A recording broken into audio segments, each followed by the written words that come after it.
Good morning সবাইকে। আজকে December 31 বছরের শেষের দিক। সকালেই আমি পিছনে চলে এসেছি ঘরের। এটা পিছনে না বলতে গেলে আমার রুম যেটা মানে যেখানে আমরা শুই সেই রুমের পিছনের দিকটা মানে ঠাকুরঘরের সাইডে। ওখানে আমি আর আমার হাসব্যান্ড একটু গার্ডেনিং করেছিলাম। কিছু সর্ষে গাছ লাগাইছি আর কিছু লঙ্কা আর বেগুন গাছ দেখতেই পাচ্ছেন। আর এইটা হলো ছোট, ছোট ২-৩টে হবে রসুন গাছ লাগাইছি।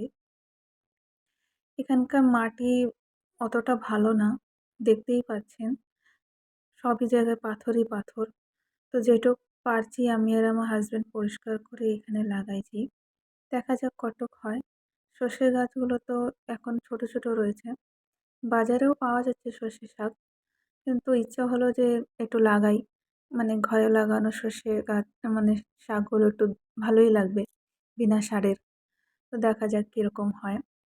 আর আজকে সকালটাও অনেকই ভালো। আজ আমরা টিকলিপুরে এসেছি ১ বছর হচ্ছে। হাসব্যান্ড এসেছিল ডিসেম্বরের শুরুতেই। তো আমরা এসেছি তারপর অনেকক্ষণ পর। হাসব্যান্ডের যখন ট্রান্সফার হয় তো সঙ্গে, সঙ্গে হাসব্যান্ডের চলে আসতে হয়। তো আমরা আসতে পারি না। কেন কি জিনিসপত্র প্যাকিং করে আসা আর নতুন সংসার তো অনেক কিছু কিনতে হবে। সেইজন্য আমরা অল্প, অল্প করে কিনে গুছিয়ে তারপরে আমরা একসাথে এসেছি। তো এইটা হলো রেন্টের ঘর। আসলে এটা হচ্ছে আমার মামা শ্বশুরের বাড়ি। মানে আমার হাসব্যান্ডের বড় মামা। উনি পোর্ট ব্লেয়ারে থাকেন। ওখানেই টিচারের জব করেন। তো পোর্ট ব্লেয়ারেই ওনারা ঘর বানিয়ে নিয়েছে। তো এইটা আগেও এক ফ্যামিলি থাকতো রেন্টে। তো যখন উনি জানতে পারে যে আমরা এখানে মানে ডিগলিপুরে আসবো তো উনি এটা খালি করে আমাদের দিয়ে দেয়। তো এটা আমরা রেন্ট হিসাবেই এখন ইউজ করছি এই ঘরটা।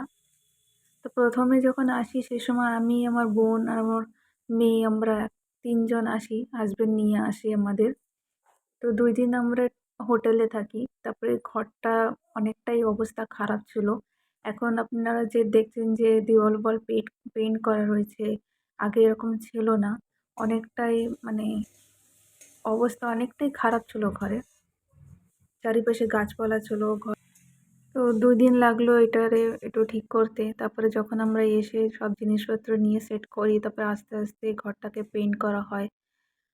তারপরে আমরা ভালো করে সেট-উট করে প্রায় আমাদের ৬-৭ মাস লাগছিল জিনিসপত্র এক, এক জায়গায় গুছিয়ে রেখে সংসারটা মানে সাজায় গুছায় থাকার। তো আজকে ঘুমের থেকে উঠেই আমার সেই দিনটা মনে পড়ছিল। আমরা সকালবেলায় প্রায় ৭:৩০টার দিকে পোর্ট ব্লেয়ার থেকে বাসে করে রওনা দিই। আমার হাসব্যান্ড নিতে এসেছিল। সাথে আমার বোনও এসেছিল পোর্ট ব্লেয়ার থেকে। তো ৯:৩০টায় বাস ছাড়ার পর তারপরে আমরা সেখানে পোর্ট ব্লেয়ারে পৌঁছাই প্রায় ৬:৩০টার দিকে মানে সন্ধ্যে ৬:৩০টার সময়। তো এক, এক করে মনে পড়ছে যে আজকে ৯টার সময় আমরা কোথায় ছিলাম, তারপর দুপুরে আমরা লাঞ্চ কোথায় করি, সেসব দিনগুলো মানে মনে পড়ছিল। তো এখন আমার বোন রয়েছে কলকাতায়। তো সে এখন কলকাতায় রয়েছে। আর ঠিক ১ বছর আগে সে আমাদের সাথে পোর্ট ব্লেয়ার থেকে দিগলিপুরে এসেছিল। তো সেইসব জিনিস আমার মনে পড়ছে। তো সকালেই আমি বানিয়ে নিয়েছি আলুর তরকারি আর সাথে রুটি। তো হাসব্যান্ড বলেছিল যে রুটিতে একটু ঘি লাগিয়ে দিতে। তো আমি রুটিতে হালকা, হালকা করে ঘি লাগিয়ে দিয়েছি। আর এদিকে আমার তরকারিটাও প্রায় হয়ে গেছে। তো একটু গরম মশলা দিয়ে পাউডার দেবো। তো এই গরম মশলা দিয়ে আমি নামিয়ে নেব। দুপুরে ইচ্ছে আছে একটু বিরিয়ানি বানানোর।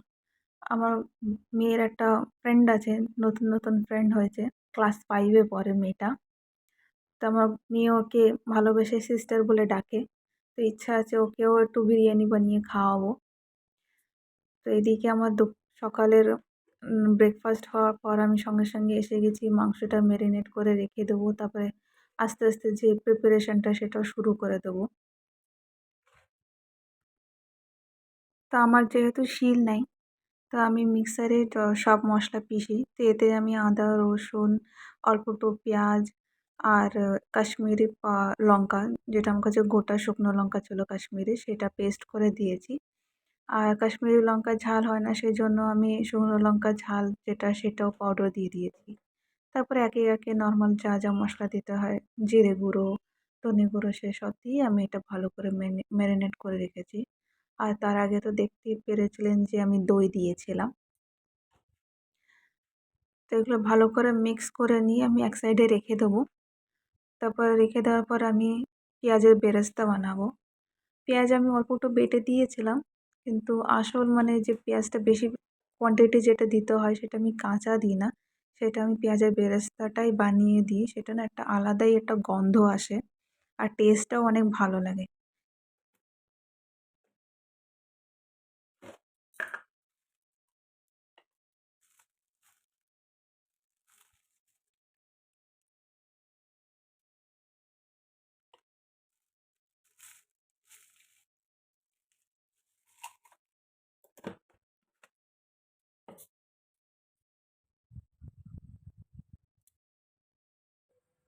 আর এইদিকে চালের জন্যও আমি জল বসায় দিয়েছি। তো এর মধ্যে আমি গোটা যে মশলাগুলো বিরিয়ানির সেগুলোও দিয়ে দেবো। দেখতেই পাচ্ছেন অনেক রকমের গোটা মশলা যেটা নরমালি দেওয়া হয় সেগুলো দিয়ে দেবো। তো ভাতের জল যখন গরম হয়ে যাবে তারপরে চালও দিয়ে দেবো। চালটা আমি আগে ধুয়ে রেখে দিয়েছি। তো জলটা ফুটুক, ফোটার পর আমি দেবো। একটু তেলও দিয়ে দিলাম।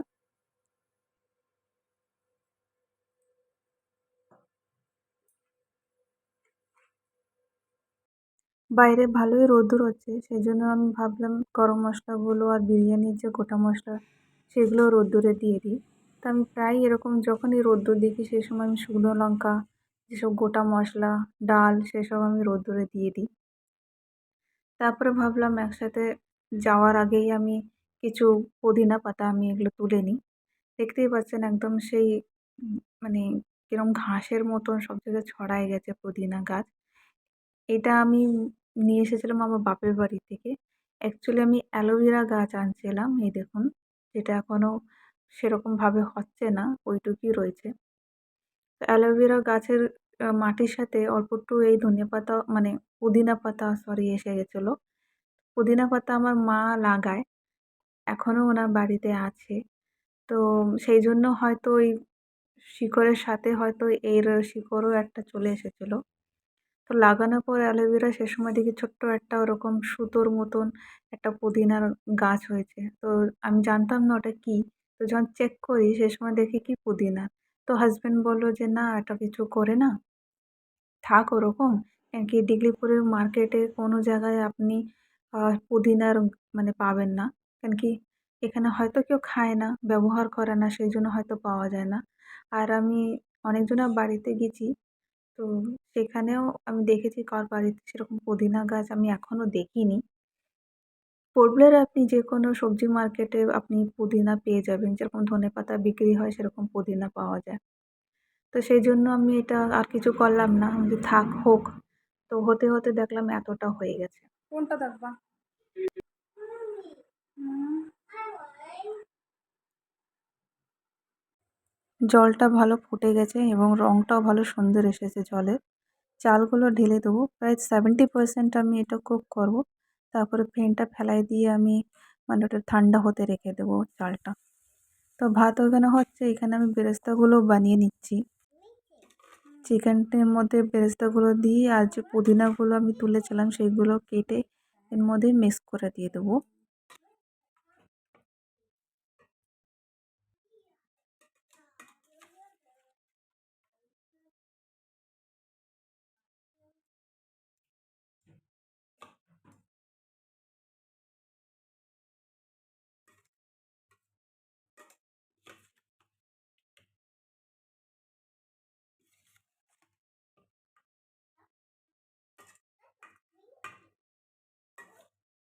এখানে মাংস ম্যারিনেট হয়ে গেছে, এখানে ভাতটাও হয়ে গেছে।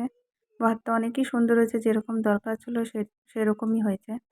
তো মাংস দেওয়ার আগে আমি আলুটা ভেজে নিয়েছি।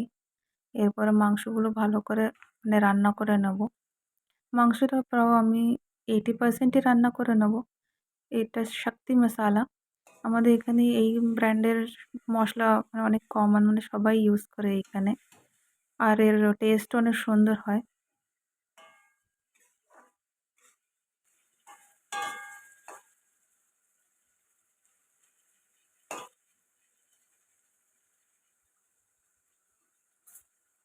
যেহেতু আমরা ১ম বার এরকম আলাদা এসে সংসার আমি আর আমার হাসব্যান্ড করছি। তো সেইজন্য এখানে যত জিনিস আপনি দেখতে পাচ্ছেন এই গ্যাস স্টোভ, আ কড়াই, হাতা, খুন্তি, এমনকি চামচ, গ্লাস সবগুলোই হচ্ছে নতুন একদম। সবকিছু নতুন কেনা। তো যখনই হাসব্যান্ডের ট্রান্সফার হয় সেই সময় আমরা আ এক, এক করে সব কিনে প্যাকিং করে আমরা এগুলো নিয়ে আসি।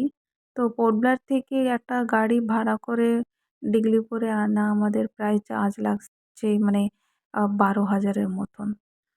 তো মানে বেশি জিনিসও ছিল না সেই সময়। এখন এক, এক করে জিনিস নিচ্ছি যখন যেটা দরকার পড়ছে। কিন্তু সেই সময় মানে যেটা বেশি ইম্পোর্টেন্ট ছিল সেসব জিনিসই আমরা কিনেছিলাম। তো সেই করা জিনিসই আনতে আমাদের ১২,০০০ টাকা লেগে গেছিলো। তো অ্যাকচুয়ালি গাড়ি হচ্ছে ডিগলিপুরে ছিল। তো ডিগলিপুর থেকে পোর্ট ব্লেয়ারে সেই গাড়ি কিছু মাল নিয়ে যায়। তো রিটার্ন ওরা যদি কারোর দরকার পড়ে মানে পোর্ট ব্লেয়ার থেকে ডিগলিপুরে কিছু আনার তো ওরা নিয়ে আসে। সেরকম আমরাও নিয়ে এসেছিলাম। তো সেজন্য উনি আমাদের কাছ থেকে ১২,০০০ নিয়েছিল। এমনকি হাসব্যান্ডের চেনাশোনা ছিল সেই ড্রাইভারটা। সেজন্য ১২,০০০ নিয়েছে। তো হয়তো অচেনা হলে হয়তো আরও বেশি নিত হয়তো। তো এখানে আমি বিরিয়ানিগুলো দমে দিয়ে দেবো। সেজন্য আমি লেয়ারগুলো বানাচ্ছি। বেশি লেয়ার বানাবো না। চিকেনের একটাই লেয়ার আমি বানাই নেব। তো আজকে বেশি ওরকম স্পেশাল কিছু করিনি কেন কি হাসব্যান্ডেরও ডিউটি আছে। আর কোনো প্ল্যানও নাই। তো ঘরে হাসব্যান্ড থাকবেও না নি ওরকম সেজন্য আমি কিছু ওরকম প্ল্যানিংও করিনি আমরা। আর ওরকম খাস কিছু করিও নাই। খালি ইচ্ছা ছিল এরকম একটু বিরিয়ানি বানায় আমরা খাবো আর সাথে মেয়ের যে ফ্রেন্ড ওকেও আমরা একটু দেবো। এটুকুই প্ল্যান ছিল।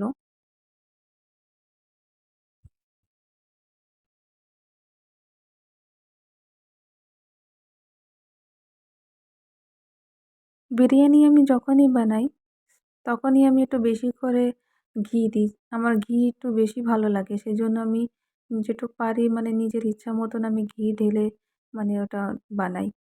এখানকার ঘি আমরা খাই না। ডিগলিপুরে অনেক মিষ্টির দোকান আছে তারা ঘি বানায়। কিন্তু সেই ঘি জানি না বিচ্ছিরি একটা গন্ধ বেরোয়। যেরকম কোনো টায়ার পোড়ালে যেরকম একটা গন্ধ বেরোয় সেরকম গন্ধ বেরোয়।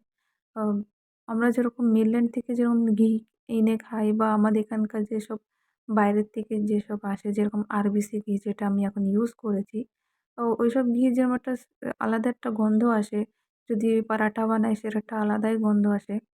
কিন্তু এখানকার যে লোকাল ঘি যেগুলো দোকানে বানায় সেগুলো একটা আলাদাই একটা বিচ্ছিরি গন্ধ আসে যেটা মানে কোনো খাবারে দিলে সে খাবারটাই একটা আলাদা মানে লাগে গন্ধটা। সেজন্য আমরা ইউজ করি না। ২-৩ টে দোকান থেকে আমরা মানে এনে খেয়ে দেখেছি। খেতেও সেরকম ভালো না, আর গন্ধ তো খারাপ আছেই। তো বিরিয়ানি এখানে আমার হয়ে গেছে। হাসব্যান্ডেরও অনেক খিদে পেয়ে গেছিলো ডিউটি দিয়ে এসে। তো স্নান করে নিয়েছিল। বিকালবেলায় মেয়ে ফুচকা খাওয়ার জন্য অনেক বাহানা করছিল যে ফুচকা খাবে। আর যখন আমি ভাজার জন্য আসি ও নিজের চেয়ার নিয়ে চলে আসে নিজেই ভাজার জন্য। তো ১ম এ তো কড়া আমিই ভাজি ওর সামনে। কিরম করে ভাজতে হয়। তারপরে নিজে চেষ্টা করেছে নিজেই করবে। রাখো। দাঁড়াও, দাঁড়াও। বাস আর না। হুম,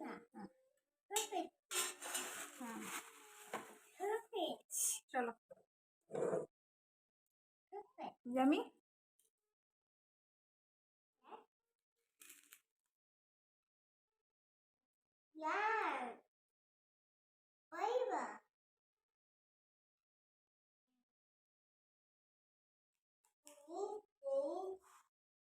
হুম। নেক্সট ডে মানে জানুয়ারি 1st আমাদের হঠাৎ করে প্ল্যান হয়ে যায় লাঞ্চ বাইরে করার। মানে আমার হাসব্যান্ডের এক ফ্রেন্ড আছে। ওনারা মানে উনি ওনার ওয়াইফ দুজনই মানে প্ল্যান করেছে লাঞ্চ বাইরে করবে। এমনকি হাসব্যান্ডের যে ফ্রেন্ড তাদেরও কিছু চেনাশোনা আরও ফ্রেন্ডরা আছে। সব ফ্যামিলি মিলে ভাবছিল দুপুরের লাঞ্চ বাইরে করবে। তো আমাদের নাকি বলেছিল আমার হাসব্যান্ডে। তো হাসব্যান্ড বারণ করেছিল কেন কি আমি দুপুরের লাঞ্চ প্রায় অর্ধেক বানিয়ে নিয়েছিলাম। সেজন্য হাসব্যান্ড আমাকে বলি নাই। তো হঠাৎ করে দুজন হাসব্যান্ড ওয়াইফ ঘরে চলে আসে। সেই সময় প্রায় আমার ভাত তো হয়ে গেছিলো, তরকারিও হয়ে গেছিলো, একটা ভাজা হওয়া বাকি ছিল। তো জোর করে ওনারা বলে, "না চলো।" সেই জন্য আমরা হঠাৎ করে তাড়াতাড়ি রেডি হয়ে আসি, মানে হঠাৎই প্ল্যান হয় এখানে আসা আমাদের। তারপরে মেয়েও এখানে হঠাৎ এরকম বাইরে বেরোয়েছে, ওরও ভালো লাগছে, কেন কি ও কদিন ধরে বলছিল বাইরে যাবে করে ঘুরতে, তো হাজব্যান্ডের ডিউটির জন্য আমরা বেরোতে পারিনি। তো ওরও অনেকটা ভালো লাগছে এখানে আসতে। এটা হচ্ছে ডিগলিপুরের আরেকটা হোটেল, হীরা হোটেল। এটা হচ্ছে একদম টপ ফ্লোরে, মানে বিল্ডিংয়ের। এখানেও আমরা একবার ডিনার করেছি, মোটামুটি ভালোই আছে।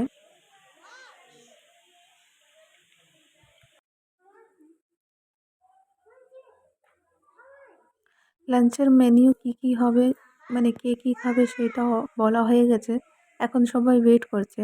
আর মেয়ে ওখানে কারোর সামনে বসবে না, কেন কি সবাই নতুন, সেজন্য বসতে চাচ্ছে না কারোর সাথে, ও সব জায়গায় ঘুরছে। সেজন্য আমিও মেয়েকে নিয়ে ঘুরছি, ওর পিছনে পিছনে ঘুরছি, আমিও বসতে পারছি না।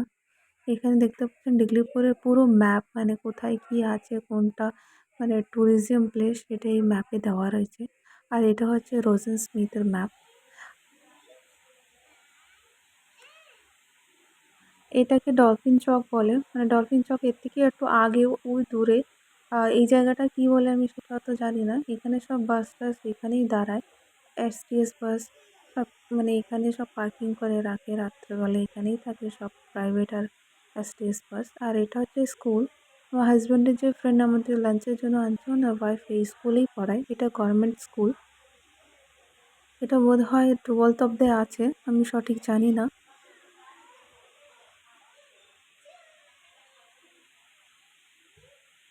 তবে লাঞ্চ করার পর সবাই প্ল্যান করলো যে সবাই একটু ঘুরবে, তো এখানে ঘোরার সেরকম কোনো জায়গা নেই, তো কাছাকাছি বলতে গেলে আমাদের এই জেটিটাই পড়ে। আপনারা আগের ভিডিওতে দেখেছেন যে এখান থেকেই আমি পোর্টব্লেয়ারে গেছিলাম শিপে করে, এটা সেই জেটি এরিয়েল বে। জেটির একটু আগে যে একটু হাঁটবো, হেঁটে ওখানে একটুখানি গল্প টল্প করে এখান থেকে সবাই রওনা দেবো নিজের নিজের বাড়িতে। তো আজকের ব্লগটা এই পর্যন্তই, আর সবাইকে হ্যাপি নিউ ইয়ার। আবার দেখা হবে আর একটা নতুন ভিডিও নিয়ে।